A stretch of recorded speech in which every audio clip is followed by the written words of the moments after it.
All right, so I think we've got most people here now, so I think we'll get started. So for those of you who've just joined, welcome to NPC's seminar on Agile strategy. My name is Charlotte Lamb and I am the strategy principal at NPC. So that means I spend quite a lot of my time working with charities and funders, helping them think about strategy development.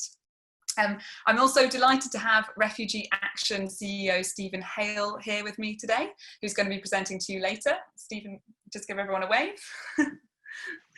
And so just a brief explanation for those of you who don't know NPC. We're a think tank and a consultancy for the charity sector. So we're a charity ourselves, and our mission is to make the charity sector more effective. And we do this by working directly with charities and funders on a range of initiatives to help make them more impactful. So ranging from strategy development to helping them with impact measurement. And we also conduct research on particular issues relevant to the sector, raise awareness, share best practice, and run training and events just like these in order to convene people in the sector and to build capacity in the sector. And I know we're all much more used to Zoom or other softwares now, but just in case, a quick bit of Zoom housekeeping before we start. So I'm hoping that we'll get to hear from lots of you today. I'm excited to hear for you to share all your experiences and ideas. But while you're not speaking, please do keep yourself on mute so the sound remains nice and clear for everyone else and there's no background noise. Please use the chat function as much as you like. You can type comments and questions in here. You can type to the whole group, or if you'd rather remain anonymous, you can send a message directly to me and I can share with the group. During the discussion, please feel free to, if you have a question or want to make a comment or want to speak, feel free to raise a virtual hand, which you can do. So if you open the participants and click next to your name on more, you should see a little icon that says raise hand. So you can do that and I'll be keeping an eye on that and I can ask you to speak. If you'd like to go old school and just actually raise your hand, that's totally fine as well. But just be aware that I can't see everyone on my screen at once. So there might be a bit of a delay in me catching you. And if you are experiencing a problem with bandwidth, just try turning off your video for a while. That sometimes helps. And if you do drop off for any reason, you can just use the same link and dial back in and we'll hopefully all still be in this virtual room so you can get back to us. Okay, so now that's out of the way, let's get going. So I guess one of the big reasons that we're all here is that over the last 3 months, as some of you have mentioned already, charities have been responding to the COVID crisis. We've been adapting services to comply with social distancing rules. We've been highlighting the needs of the most vulnerable. We've been launching emergency fundraising appeals. And many charities have had to rapidly adapt what they do, whether that's meeting a completely different need from their user group or perhaps completely overhauling the way they deliver services. And there've been some really amazing things happening, and I think it shows just what the sector can do when we have to respond really quickly. Actually, we can and we have, which I think is really inspiring. And some of you have mentioned already today in your introduction that you feel since the coronavirus crisis, your charity has been, acting in a much more agile way, which is really great to see. But it's also a reminder of the importance of being ready to change when it's needed and actually to respond quickly when we have to. So in this webinar, we're going to be talking about, in an ever-changing world, even beyond the coronavirus crisis, how can we build strategies that enable us to respond quickly? So how can we develop an agile strategy? And so on this webinar today, we're going to hear from Stephen, who's going to share his experience of adapting refugee action strategy during the coronavirus crisis. And I'm then going to share some of NPC's advice on how you can develop a more agile strategy. And then later on in the session, we're going to go into breakout groups and you'll have a chance to discuss your experiences with the other attendees in the room today. And there'll be plenty of time for discussion and Q&A in between, and we're planning to close at 3:30. So without further ado, let's get going. And so first I'd like to hand over to Stephen, who I introduced earlier. Stephen is the CEO of Refugee Action, and he's going to be talking to us about the changes that Refugee Action have made through the crisis and how they've adapted their strategy. Stephen. Thank you very much. Can people see me? Great. So I'll speak for up to 10 minutes, and I'll say a little bit about refugee action, give you a bit of context. I'll say a bit about how we have approached trying to do what all of us are trying to do, to pivot and respond effectively in the context of this now clearly long-running crisis. And I'll say a bit about what I and we have learned along the way.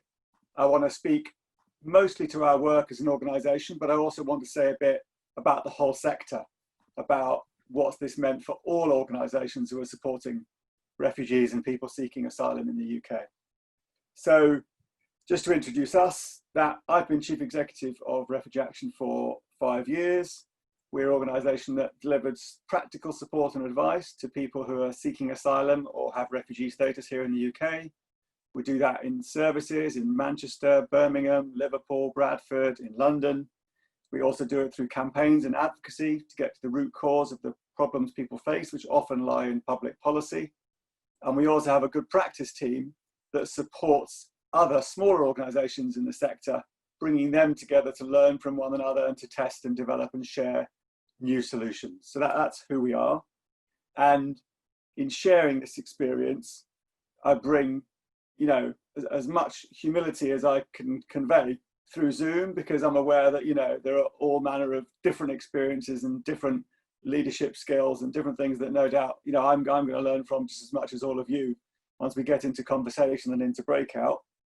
And I also want to flag that Refugee Action has certain advantages in this crisis, which is that you can see a link and we can communicate a link between this crisis and our client group, and also that we don't have a funding mix which is particularly vulnerable to the current context. So we know we don't have lots of shops, we don't do lots of community and events. So agility and strategy is clearly somewhat easier if you haven't been held below the waterline in terms of what your anticipated income is. And we're not in that.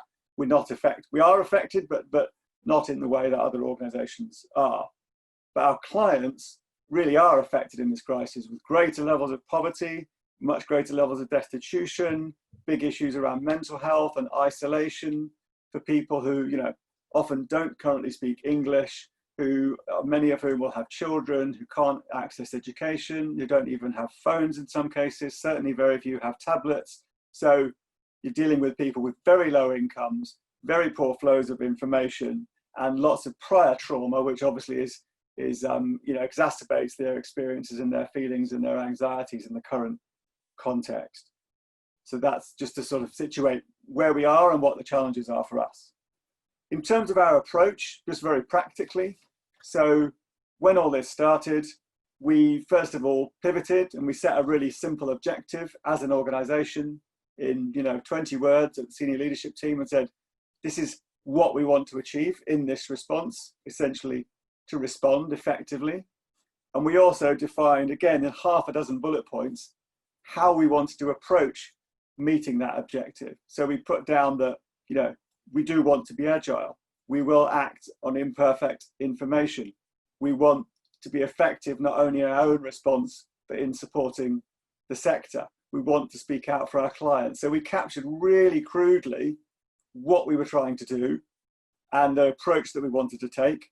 And then for the first 6 weeks, we had a rolling plan. So every Monday, we would set objectives for that week at the senior leadership team, and we would review whether we'd achieved the things we promised ourselves we would do a week earlier. And we had a 1-hour call every Monday. And again, at senior leadership team level, we just tracked progress and made decisions in a pretty practical way, 1 week at a time.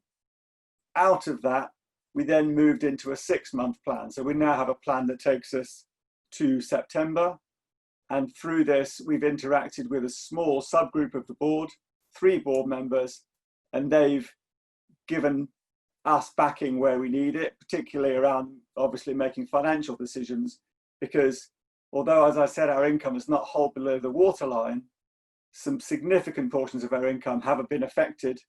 And so we are furloughing about 10% of staff in Refugee Action, but we're also expanding other parts of the organisation. So there was a lot of budget movement, which obviously we needed board sign off for. So again, like very, very crudely, that's sort of practically how we organised our response. I would note that that is a much more top-down leadership style than the one that we normally adopt.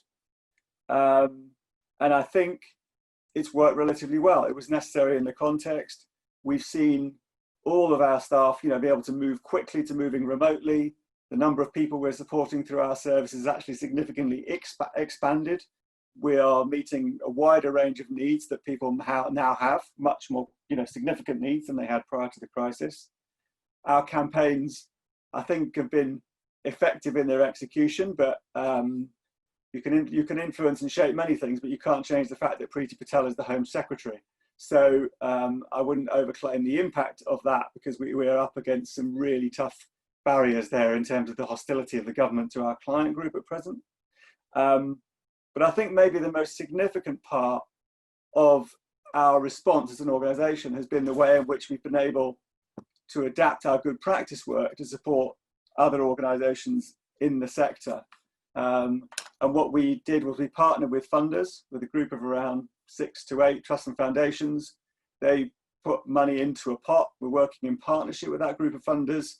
And we set basically an integrated strategy, which is that we are distributing about £2 million to small frontline organisations, which for us is quite significant. We're a £6 million charity.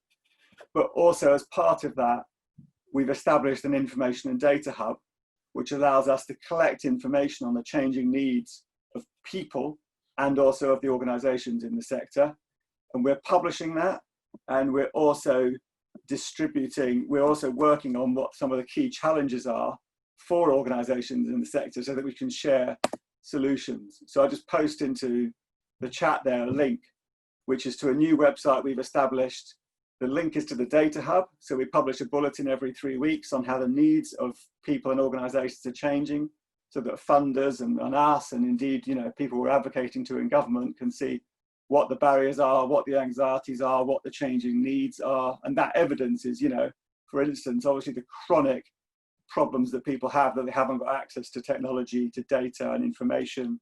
And that's helping us and funders to prioritise how we respond.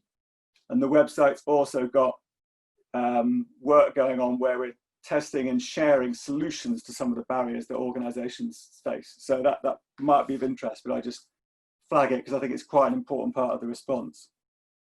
So I think in closing, I would highlight 3 things from that we've learned. I think the first is that, the first is that this is a stress test for every organisation, a huge stress test. And I mean that not only for our charity, but it's also a massive stress test for the Home Office, who are critical in determining the welfare of the people that we support. And I think that our response has undoubtedly been much better than it might have been 2 years ago or 4 years ago, because we're learning as an organisation, and our leadership team is stronger and more united than it was, and so our response is better. The second thing I would highlight is that we have moved very quickly. We have been quite agile, but I also think, and this was I had a similar conversation along these lines in another Zoom call. On one point somebody made, which really came home to me, and I hadn't thought about this at all, was that as a leader, it's easy to say it's all about speed, it's all about agility. But actually there are other people, many people in the organisation who actually, what they need is certainty. They need to be told, this is the thing we're trying to do, these are the people we want you to work with, get on with it. And so you need agility, but you also need clarity. So we shouldn't overhype agility, because actually people need that understanding of what they're trying to do, and that liberates them to act, rather than thinking that we're making it up as we go along and people aren't quite sure where they sit. And then the third thing, which I'll finish on in terms of our learning, is that I would say that, and this is around the sector work, that the level of collaboration in our sector and our ability to think about our sector as a community, to connect it as a community, to share knowledge, to share learning, and ultimately to think about how that sector is a system, how we strengthen that system, is much greater than it was pre-crisis. So I think we've always wanted to strengthen and connect the sector, but the sector is made up of many local organisations who are hugely stretched, with clients, you know, very, very persistent and complex needs, fragile funding, and, you know, it's often hard for people to find the space in their daily lives to connect. I remember I went to Bristol to see a brilliant local charity there, and I said to them, do you work much with others? And they said, well, we went to Swindon once. Now, these charities are joining, you know, regular calls, swapping information, writing up what's happening to them, posting it on the website. And I'm not suggesting that those connections didn't exist at all, but they definitely have been fast-tracked because people have got common needs. And suddenly, if you want to talk about those needs, you're not being encouraged to go to a seminar in London, basically. You can click.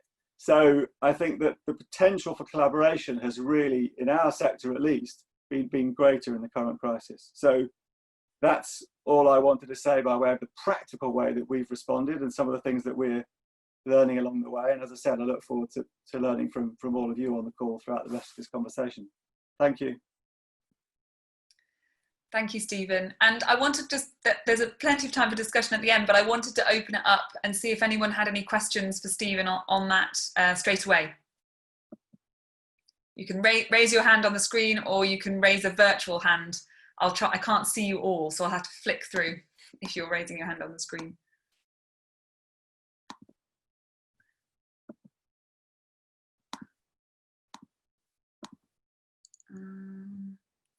If you haven't got your, oh, I can see somebody's raising their hand, but they haven't got their name on. The man wearing the headphones. Sorry, I can't see your name. It's not on the screen.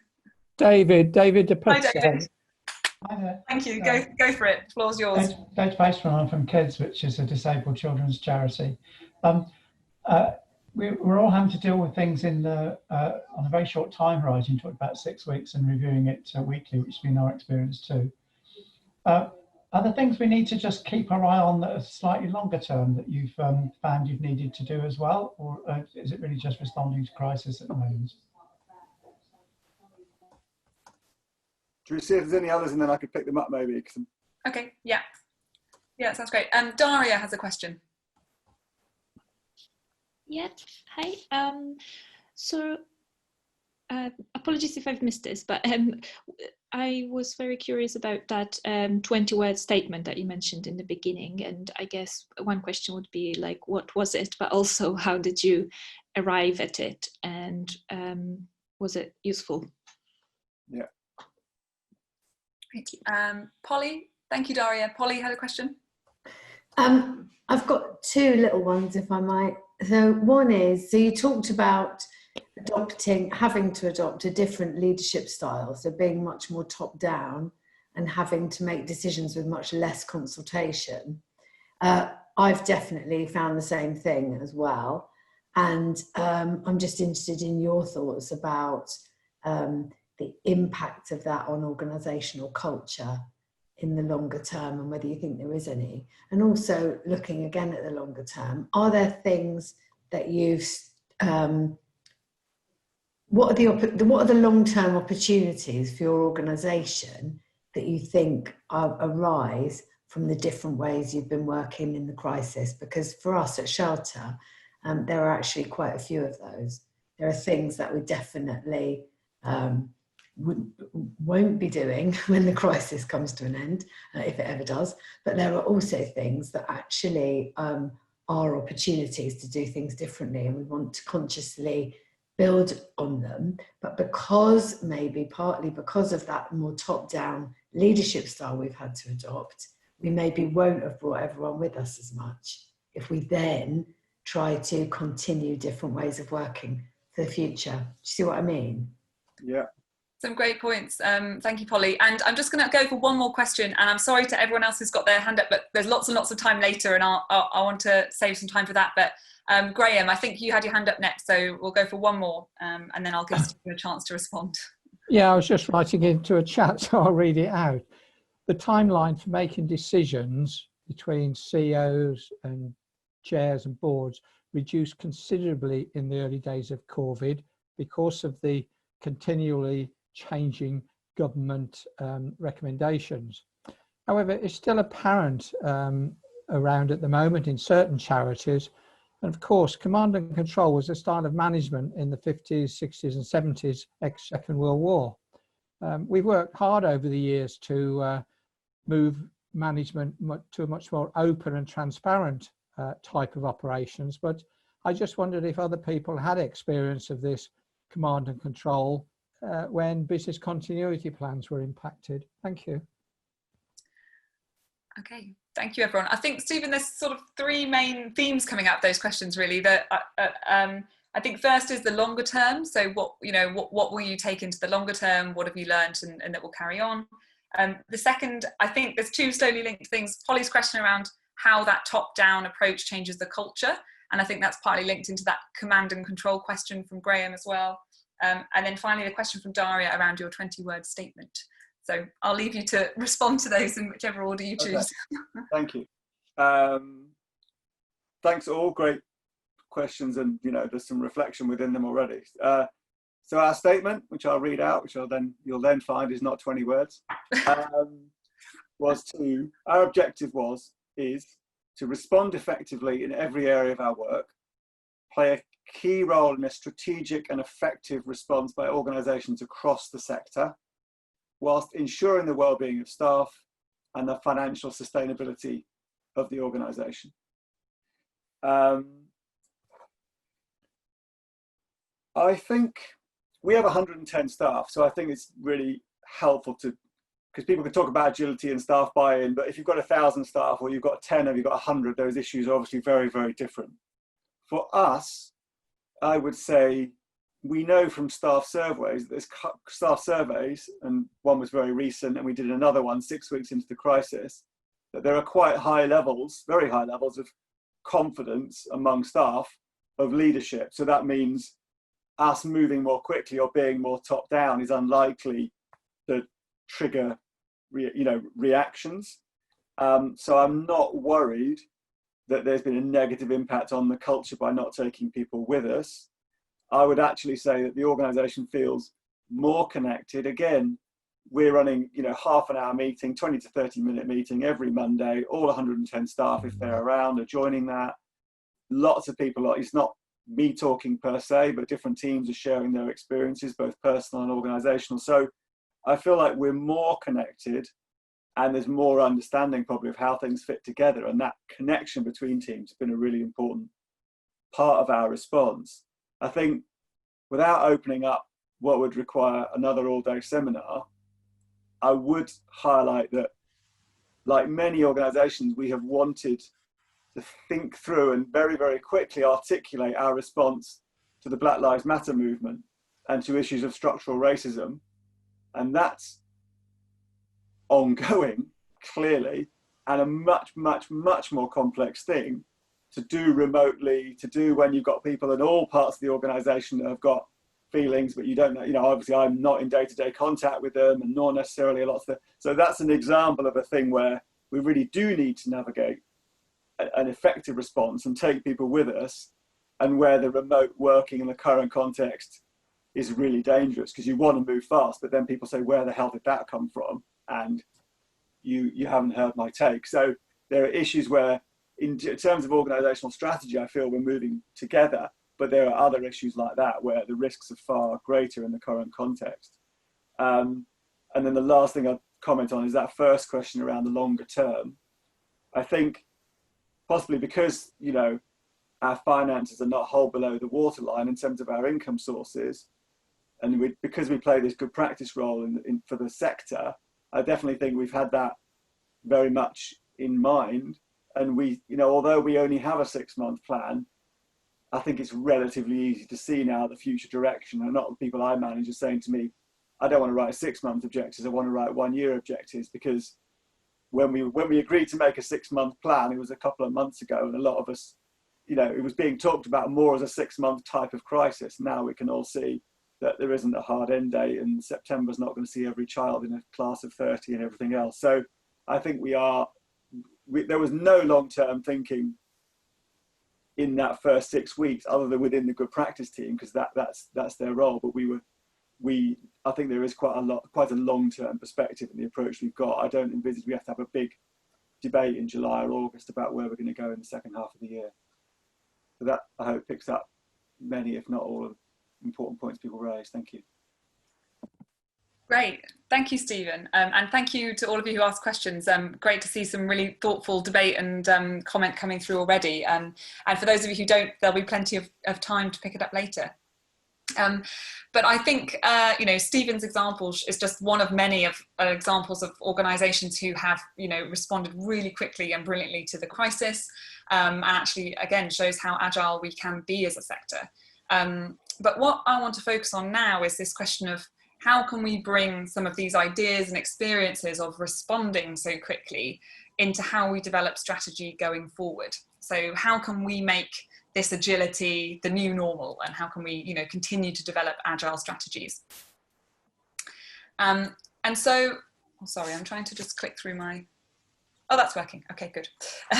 Just checking. So I suppose, firstly, I'd just like to talk about what do we mean by agile strategy? I think we all have lots of, you know, different words floating around in our head, but and many of you might have heard the word agile in the context of agile project management or agile software development, which are often terms used in digital and commercial sectors. And, you know, this refers to a very specific iterative approach that helps teams deliver things fast and more easily, and it's in which plans, requirements, results are evaluated continuously. And that exact approach isn't what we're talking about today, but there are some elements of this approach that we can borrow. So in simple terms, being agile means being able to move quickly and easily. And a strategy is essentially a plan of action designed to achieve a long-term aim. And so it should result in a clear purpose, effective decisions, better implementation, and ultimately a greater impact. Now, NPC advises organisations to consider 3 elements when developing a strategy: your core mission, the external environment that you're operating in, and your internal capabilities and resources. And it's the combination of what's happening in these 3 areas that should guide your strategy. And that means that when there's a change in one of these 3 areas, the strategy, and therefore what you're doing, may also need to change and adapt. And so an agile strategy is one that allows an organisation to make that change or adapt quickly and easily. So the COVID crisis was an example of unprecedented change in the external environment, and for many charities, for their internal resources and capabilities as well. And some even adapted their core mission as users' needs changed. So that was a huge change in all 3 areas for many.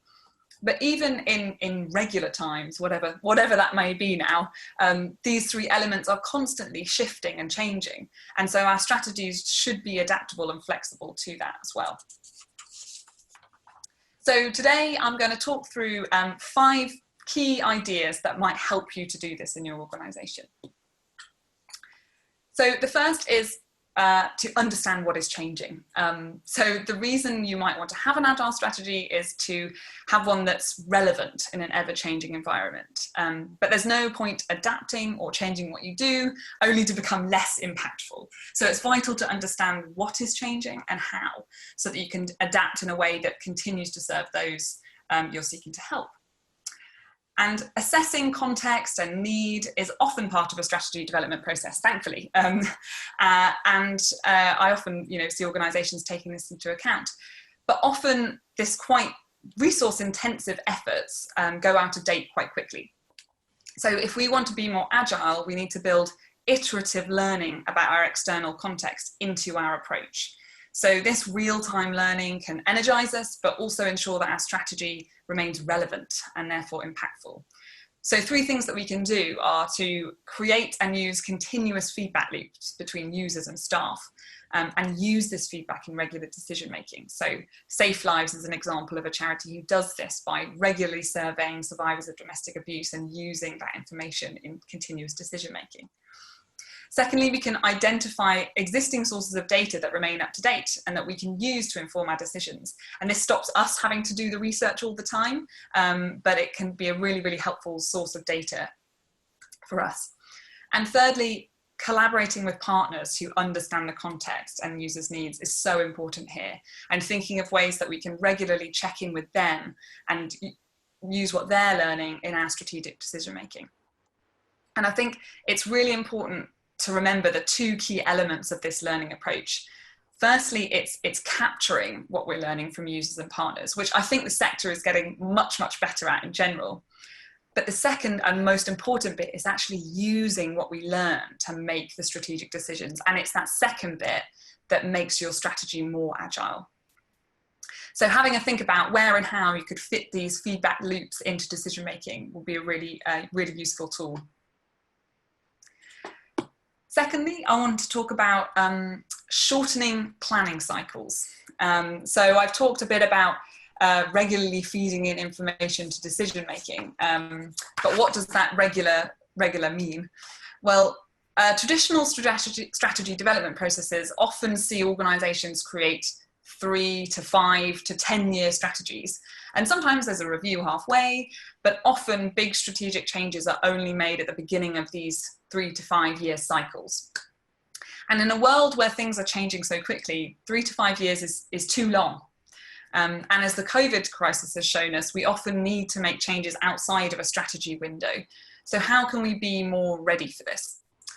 And Stephen gave the example of during the crisis, Refugee Action had weekly calls on its strategy, which shows that, you know, when a time of crisis and unprecedented uncertainty is there, you need to really shorten those planning cycles. But I'm sure Stephen would agree that that isn't a realistic approach for normal times and day-to-day working.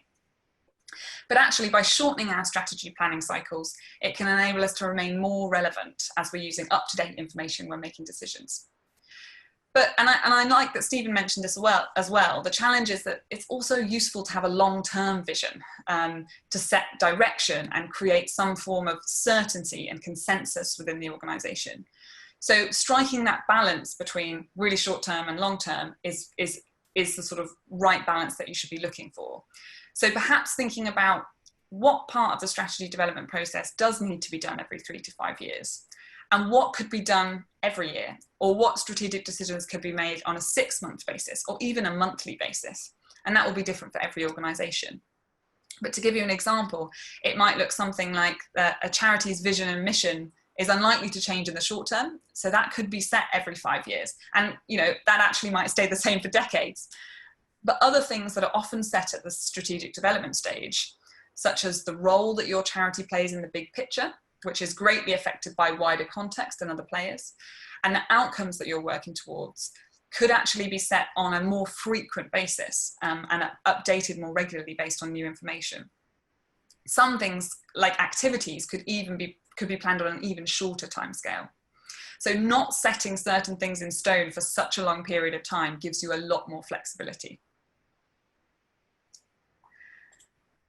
So going on to my third point, I think some of you might be thinking that I don't want to do a strategy development process every 6 months. You know, where on earth would I have the time to do that? And I totally understand that.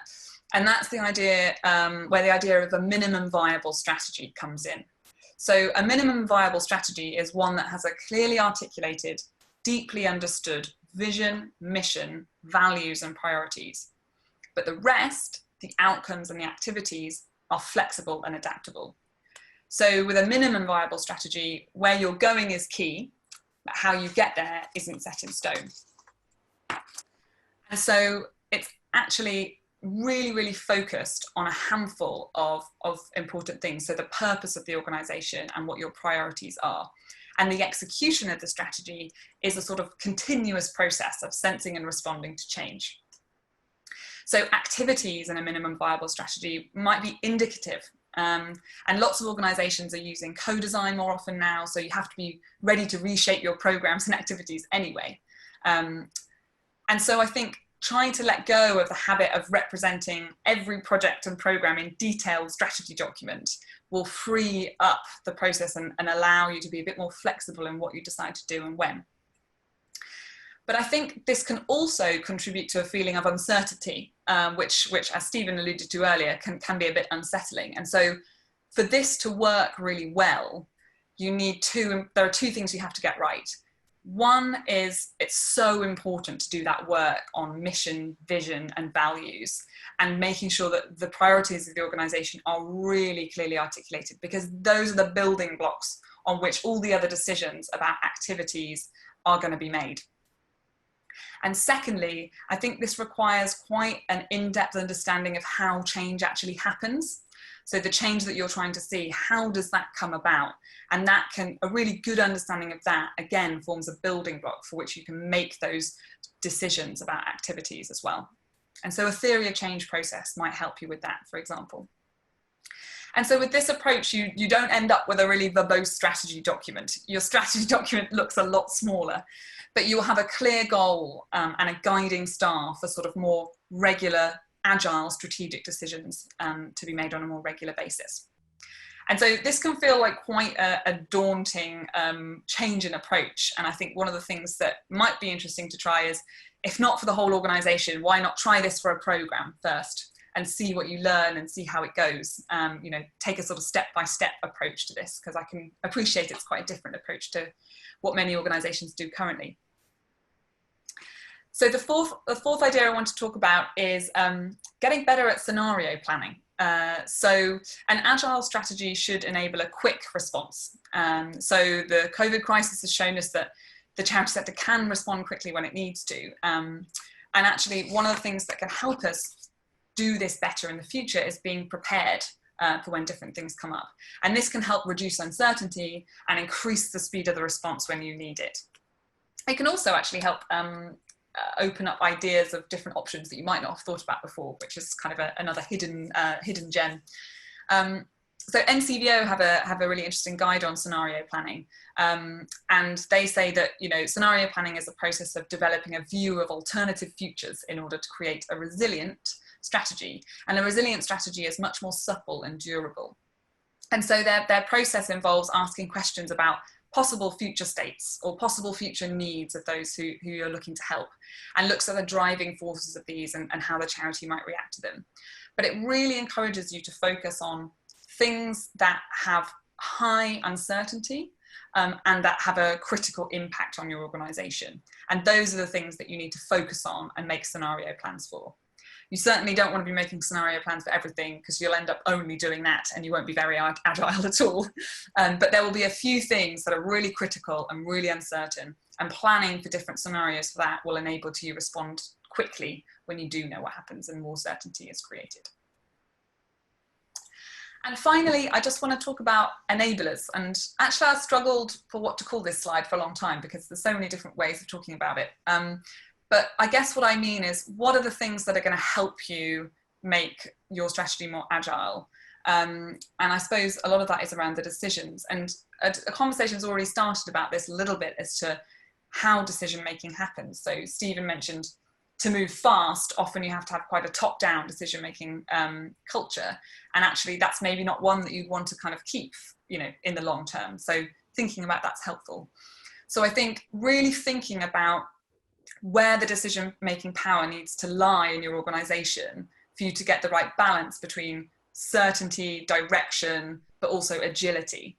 And so actually, if less is being decided at a strategic level, that means decisions are being made elsewhere. So consider where and who is making those, and do they have the right tools to make those decisions?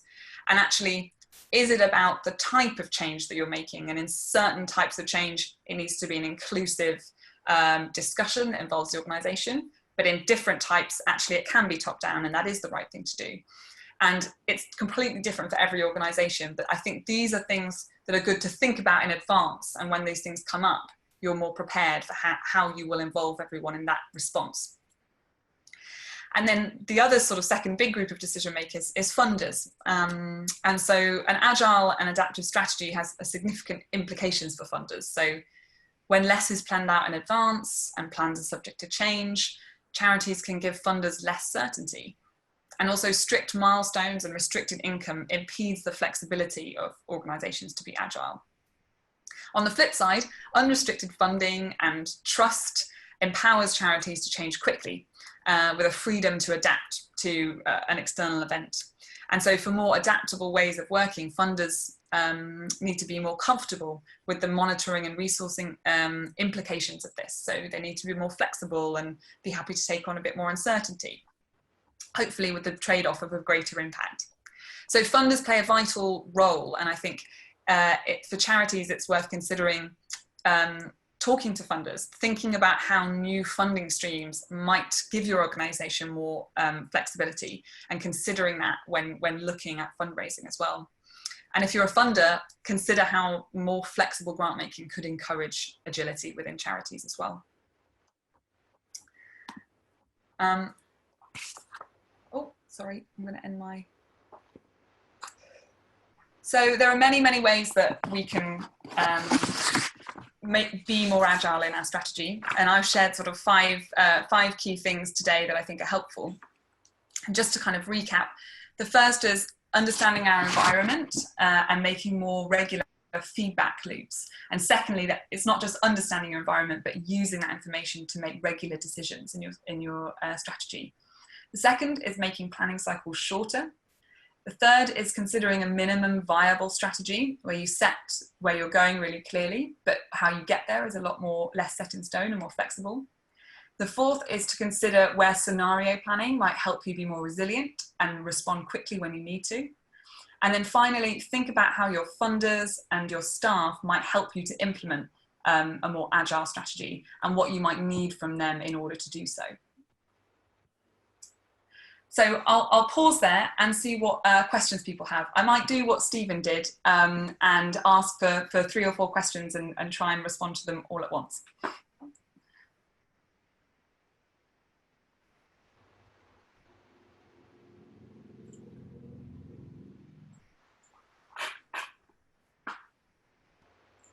Does anyone want to go first? Hi, it's Matthew here. Can I have a question? Of course, Matthew, go for it. Hi, good to see you all, and thank you so much so far. I guess a question I have, having also done quite a bit of, for those of you who don't know me, I was interim comms director at Oxfam a couple of years ago, going through their crisis. So a lot of this adaptability and stuff, what Steve was talking about, is very familiar, and the dynamic of having to make more directive decision making is I think very real. And I think what I found useful around that was thinking around sort of that situational leadership model, that, you know, how do you explain and are honest about what's necessary in the circumstances. I digress there. I think a question I have here is about how you plan or think about planning and make decisions in a context where the external environment is so uncertain and you're dependent on other decisions. So as context, I'm doing some support work with a university at the moment around decision making, and they are paralyzed because the political environment around what they could and should do is not certain, and therefore the time frames that they're wanting to make decisions around, they feel they can't make. And so I think there is this question about what you can decide and prioritize within what you have control over, but how to think around, you know, that wider environment where you don't have that control and it's not stable enough yet. Great, thank you. Great question. Donna, you had your hand up earlier and we didn't have time for you, so I'd like to go to you now. Oh, thank you, Charlotte. Yeah, just thinking, and I can't remember what the question I was going to ask earlier, but something I'm hearing a lot is the balance between strategy and operational, and many chief execs struggling with a board, either a chair or a board, who are desperate to help strategically, and actually most of the stuff is operational. It's acting very quickly to address an increasingly changing landscape, and it's really interesting when you think of the charity governance code and everything in there. It's almost, put that to one side just for a minute, because right now, right here and right now, we need to act, we need to be agile, we need to act very quickly. And it is how best, and some of your guidance today has been really helpful, but actually how best to marry those to strategy and operational, and how boards can best support their operational team, their chief exec and their management team, actually to do what they do best, and that's on the ground supporting They should step back. service users. It's how can the board best do the job they're there to do whilst not impeding the agility of the chief exec and the management team. Does that make sense? That was quite a long question. Sorry, Charlotte. It does. Thank you, Tonna. Thank you. Okay, I think we have time for one more. Ros. You're on mute, Ros. There we go. Yeah, I mean, I think that's something, it's sort of carrying on from that, but the thing that we always sort of rock around, I'm a trustee, and it is, I mean, if you're making strategy 3 to 5 years out, the future is uncertain anyway. You're always making strategy based on certain assumptions. You can't know what's going to happen in 5 years' time. And we've never in the past said, well, the future is uncertain, therefore we won't have a strategy. We'll just adapt as we go along. And yet, actually, I sometimes think in our organisation that is a bit what we do, and we lurch around because we're being opportunistic, you know. And so, I mean, the classic of that is just following the funding, and you know, a lot of funding is project based, and then you see this project, so you kind of adapt to go after that, and you know, you're discouraged from doing that. And that's the problem that I have really, is that in this environment, yeah, there are a lot of operational changes, and there have been such sort of like chasms, such big cut throughs in the future, that of course we've got to review our strategy. But you know, what's the difference between being agile and just being opportunistic and lurching around and not having a strategy? Great question. Thank you, Ross. I'm just gonna do that. Okay, great. Sorry if you've got questions, there's plenty of time later, so please hold on to those. But I'll just respond to those three.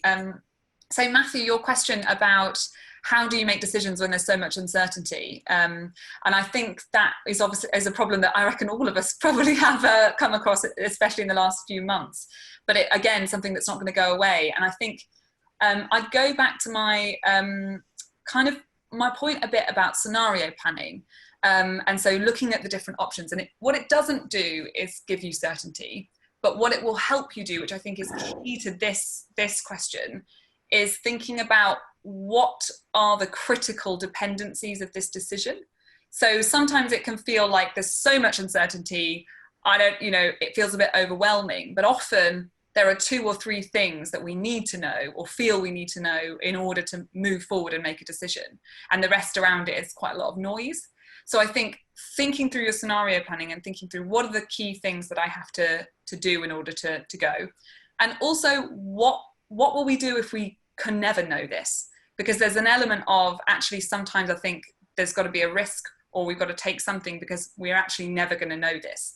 So I think by identifying really crucially what are the key answers that I need in order to make a decision, and then thinking realistically, when am I going to get the answers to these? Can I wait? Or actually, am I ever going to get the answers to these? And if I never am, then is there a decision or something I need to do in the meantime?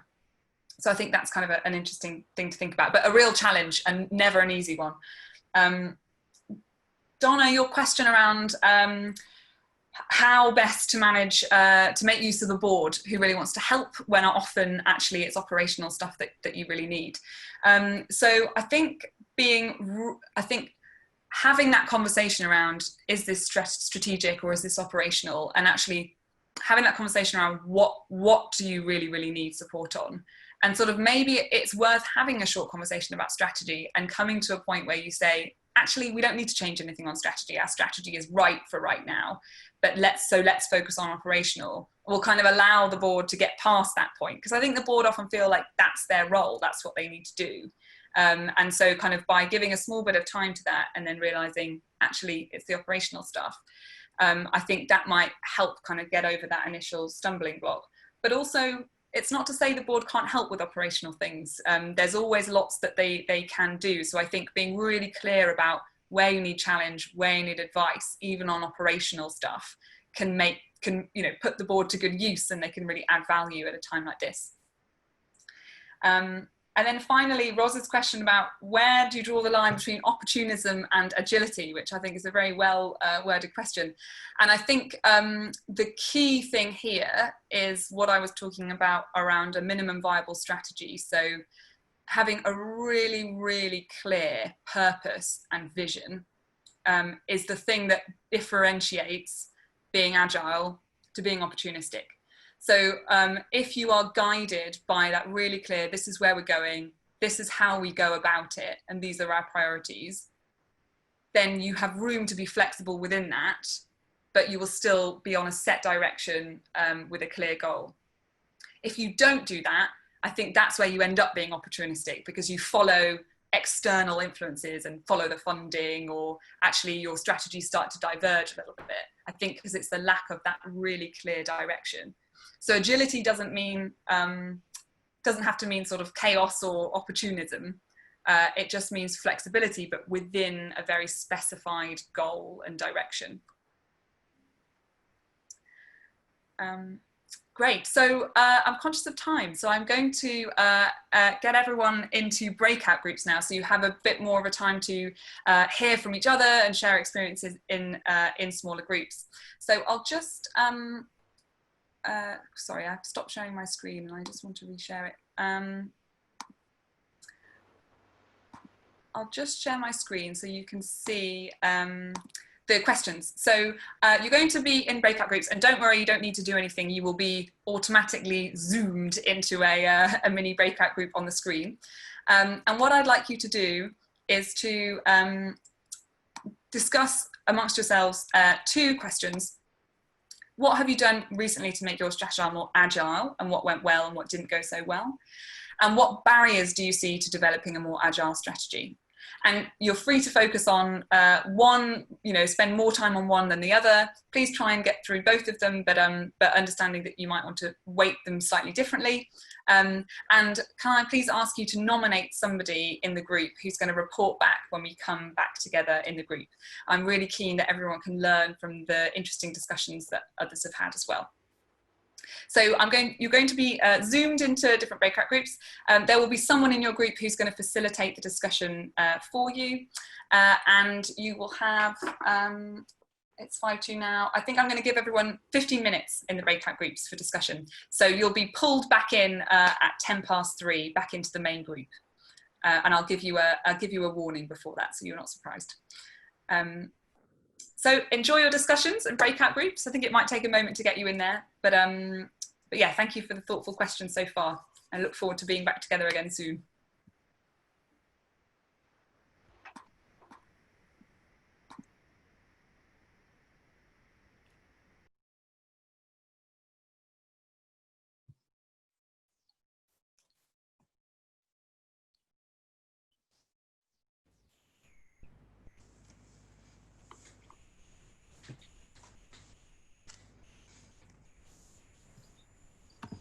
Sorry, you'll be in a room shortly.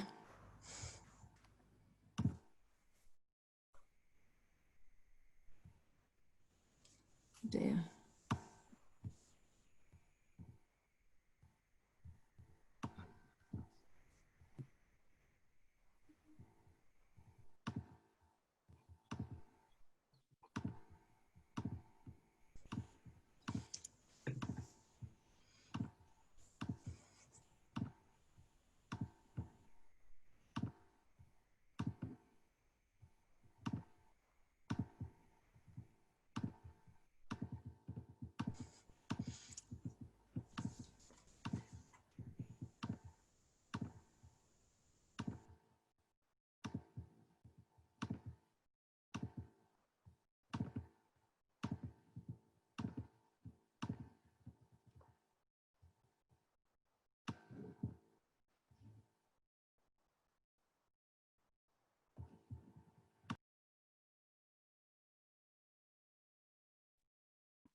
Oh, I just got a sign that said the host has muted everyone. That feels very powerful.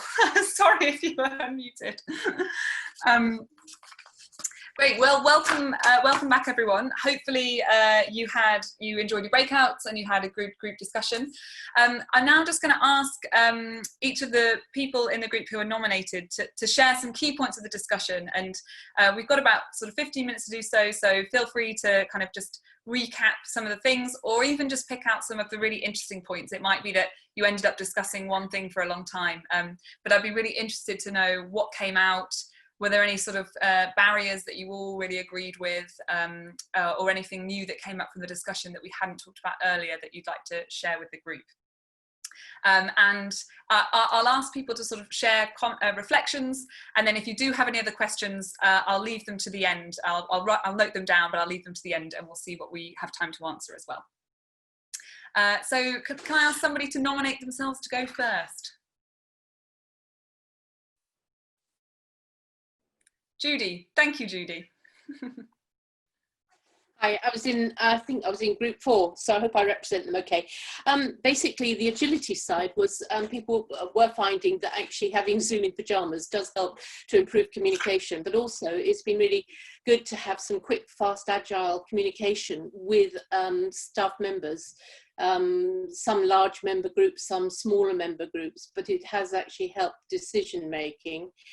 There's been quite a lot of command and control type autocratic decision making, but the balance of that has been right in the times that we sit in, because there's been such a lot of fast movement. There's been no real barriers identified in my group to consultation, but it was a different form of consultation, listening to the staff through Zoom or hearing their voices, etc. But in the main, we don't seem to have identified there's been any impact on long-term strategy, more about the need to, the operational side of the work needs to be supported by the board, but actually it is an operational role that's really been going on. And I think size of the organisation didn't seem to make a difference. Okay. Do my group think that represents what I said? You said okay? Seth's clapping, so I feel.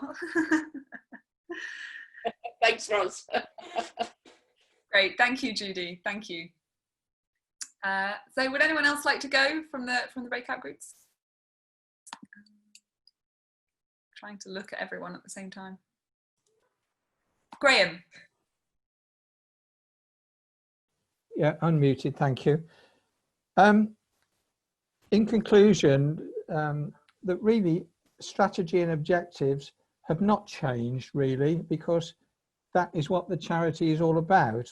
What has changed, and was referenced earlier, was a considerable change in the operational and management activities of the charity, even with new opportunities arising because of COVID.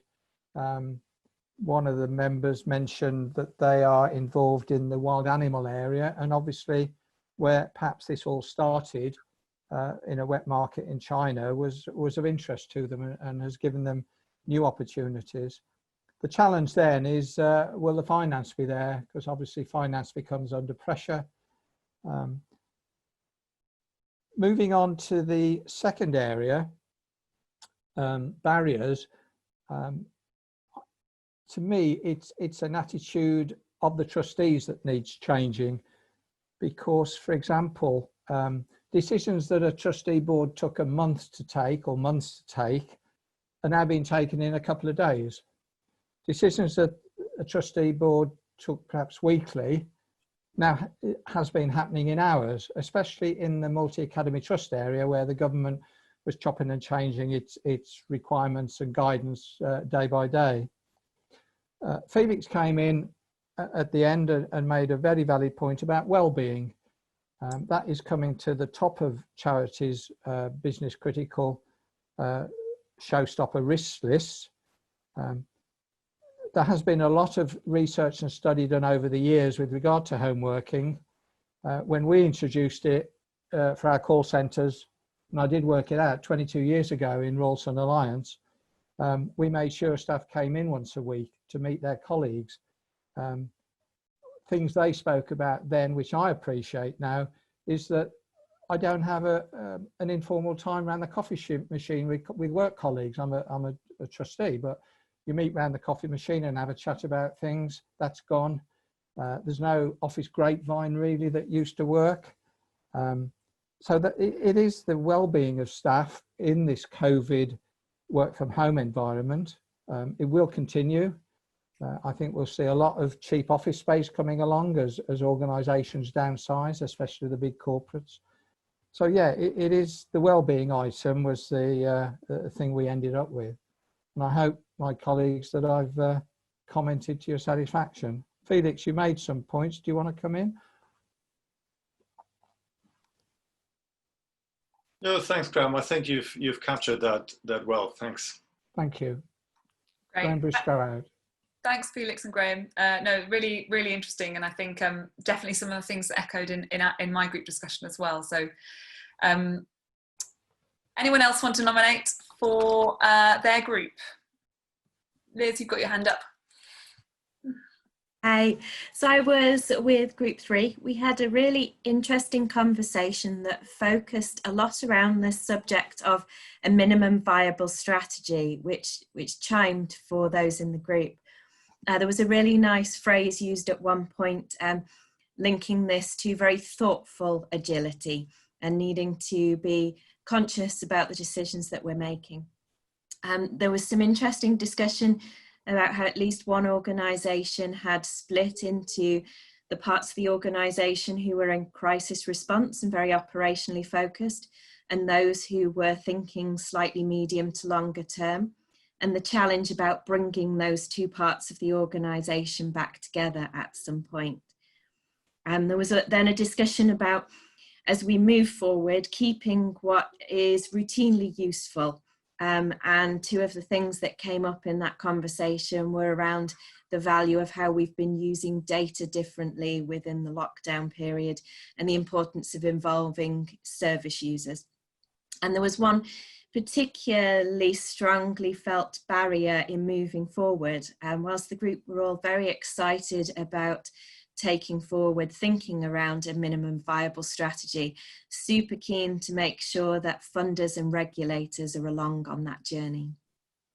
Any of the rest of the group want to jump in with anything I missed or misrepresented? I think that was perfect. Thank you, Liz. Great, thank you, Liz. Stephen, I think you're going next. You're on mute. I am. So I think each of the organisations in our group was a relatively small charity. So I thought for me it was quite interesting to see the similarity, actually, as someone alluded to earlier.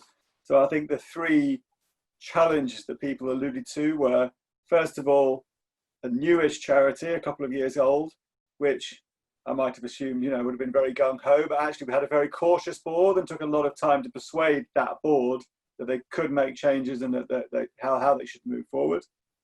The second example was given as a barrier was an organisation for whom partnership is really important, but partners weren't clear what they were trying to do or what they might be able to do, and so therefore they couldn't commit. So that was a big constraint, obviously outside the control of the organisation.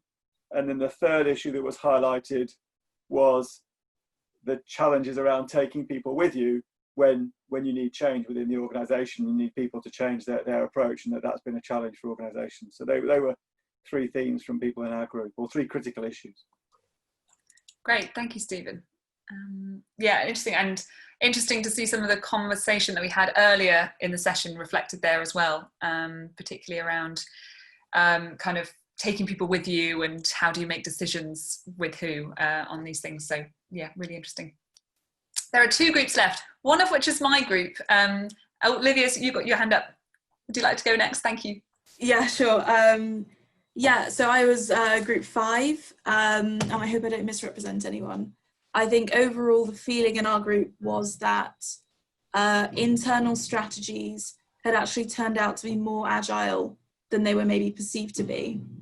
That there was sort of a natural shift happening anyway away from 3 to 5 year strategies.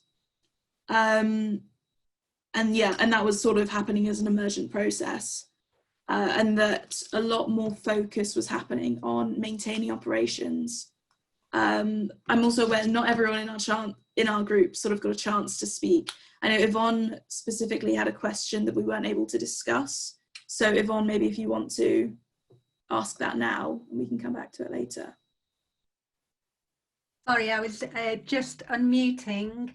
My question was around just the feedback loops and how people are using them in practice. And I think even before COVID, there's the sort of how purposeful is the learning that takes place in the feedback loops, because we often go down the route of let's just capture the information.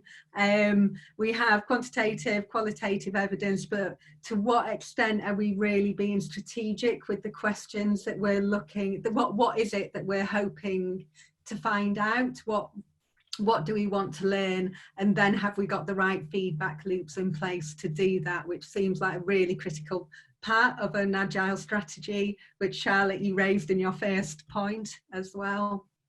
Yeah, I think Yvonne, and I think that's so right what you said about asking the questions, what do we want to learn from this? And before forming those questions, I think is really, really key. And I feel like we could probably talk about feedback loops for the whole afternoon. So I won't go into a big conversation about it now, but I will flag some resources when I send around the resources after this webinar.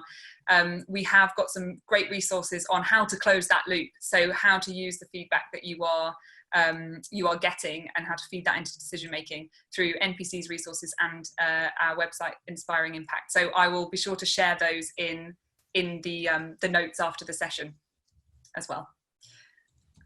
Thanks, Yvonne. Thank you. So there's one more group, which is my group, and I will admit that we did not select a speaker, which is bad sharing from me.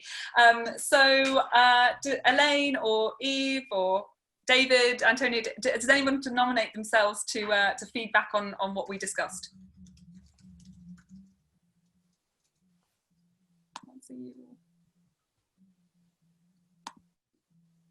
Shall I say a little bit? Yeah, that'd be great, Antonia, thank you. And yeah, the rest of the group, please do chip in if there's things I've missed. So just briefly, I guess we talked about sort of positives in terms of unlocking creativity and a sort of permission to do, well, not just permission, obviously a sort of obligation and a need to, but people being able to respond very quickly and sort of come up with creative solutions.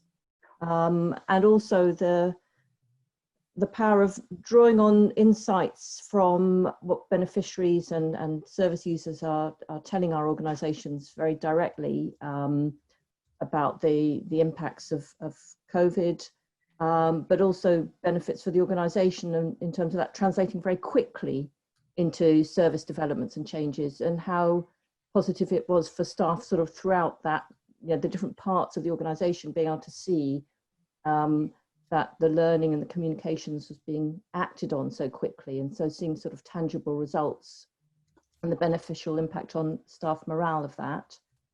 And then in terms of barriers though, that also with some beneficiaries and service users, it's been incredibly challenging being able to continue engaging with and communicating with them with remote working, differential access to the equipment or confidence or skills needed to engage remotely.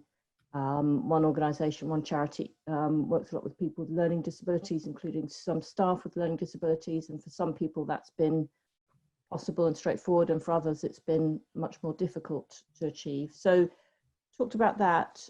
And then the other thing, I think none of us had a particularly clear sense at this stage about whether there really has been a change or a sort of impact in the long-term strategy or not. So I think no one was saying this has thrown our strategy kind of up in the air and we're asking lots of searching questions of our strategy. I think everyone in our group seemed to feel that their strategy was probably right, but that we're responding very quickly and learning things very quickly in this situation. Does that kind of, I hope that accurately reflects what we said. Yes, I think so, Antonio. And David, just wanted, did you want to add something briefly? Very quickly, I had a great phrase from Citizens Advice, which was some crises knock you sideways, others give you a push in the back. And I think that we felt more like a push in the back in the kids. That's a great phrase, David. I might use that again. Thank you. Well, thank you everyone so much, and especially those who fed back the discussion as well. Some really interesting things coming out here, and it's interesting to see some consistencies across the group, but also original things that are, you know, just for particular charities. So really interesting. I think the key kind of points that I would take from this discussion that have come up a lot are, firstly, sort of there are lots of new opportunities coming out of this as well. Lots of people talked about being more creative, actually managing to, you know, come up with exciting new things and taking opportunities. So I think that's really, really exciting thing to take. I think a lot of people have talked about involving users, some saying actually, you know, with things like Zoom, it's been easier to get time with members or people in your organization, where others saying actually it's been really difficult to, with the technology, you know, without being able to see people face to face, to get an understanding of what users are going through and involve them in decision making. So that feels like a really difficult thing to balance with agile strategy. People have talked about, you know, it's all very good being agile, but funders and regulators need to come along that journey, and partners and others need to be understanding. So I think that's an interesting thing, and something that NPC will strive to, we'll talk about more and more. And then I think, fourthly, this point that's actually come up at various points today around how do you take these strategic decisions in your organization in an agile way? So how can you be quick and responsive, and sometimes you need to be top down, but also how can you bring staff along the journey with you, and how can you empower staff to make those decisions themselves? So some really difficult questions there about where to do it, and there probably isn't a right answer for everyone, but certainly something to think about in your organizations. And then finally, I want to end on something which kind of came up in our group, but then I was happy to see lots of echoed in lots of other people, is actually this idea about personal agility and resilience and well-being. And actually our organizations are organizations, but made up of the work of lots and lots of individuals. And actually, you know, this work to be agile and responsive relies on our staff feeling motivated, feeling well, and feeling like they can be agile and resilient in the work they do as well. So I think that's a really important point to make too. So we're out of time, and I just thank you so much for everyone's really thoughtful questions and kind of comments that you've made as well. I will be sharing the slides after this session. I will be sharing the recording of the session, and I have also mentioned a few other resources which I will add, particularly around feedback loops and also on user involvement, so I'll add those in as well. I'd just like to point out we are also running another one of these seminars next Monday on embedding feedback loops and creating a learning culture. So if you'd like to attend that, Katie Boswell has put in the chat the link to that as well, so if anyone else is interested in that. Yeah, so I think really, really helpful discussion. Thank you again so much for your time. If you want to find out more about strategy or any of the topics we've discussed today, please do go to the NPC website. There's lots of resources available on there. And if you would like to chat to me or email me or have further questions, please do. I'd love to hear from you. And my email will be in this slideshow presentation that we send around as well. So please don't hesitate to get in touch.